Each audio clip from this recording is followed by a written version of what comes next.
আমাদের দেশে একটি রাজনৈতিক দল, ইসলামপন্থী একটি রাজনৈতিক দল বরাবরই আমার মনে হচ্ছে আওয়ামী লীগকে সন্তুষ্ট করার জন্য তারা এদেশে রাজনীতি করার সুযোগ পেয়েছেন।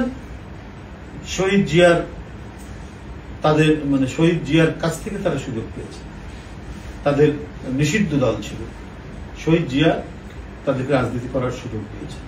কিন্তু এমন কোন তাদের মিটিং নাই, এমন কোন তাদের কর্মসূচি নাই যে তারা স্বাধীনতার ঘোষক শহীদ রাষ্ট্রপতি জিয়াউর রহমানকে সমালোচনা করেনি এবং তীব্র ভাষায় সমালোচনা করেনি।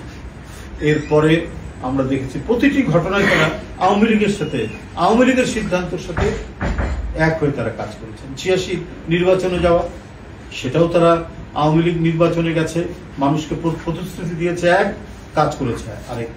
ঠিক একইভাবে তারাও করছে ইসলাম জামাত ইসলাম।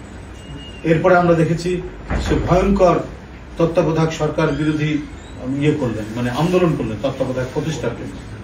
সে আন্দোলনে তারা যাওয়া উপর আওয়ামী লীগের সচিব করলেন এবং বিভিন্ন জায়গায় তারা হত্যাও করেছে। রাজশাহী ইউনিভার্সিটির ছাত্র টিটো, তাকে শিবির গুলি করে হত্যা করেছে। আপনার ৯৫-৯৬ তারা যে আন্দোলন করেছে, এটা তো ভুলে যাওয়ার কথা না। এই সমস্ত ঘটনা আমরা জানি, আমরা প্রায় দেখেছি প্রতিটা ঘটনা। এবং ২০০৮ সালের নির্বাচনে যাওয়া, ম্যাডাম যেতে চাননি, তাদের নেতারা বাধ্য করেছিল, তারা না হলে ইন্ডিভিজুয়াল। বাংলা টেলিগ্রাফ, সত্য, সঠিক, সব সময়। www.banglatelegraph.com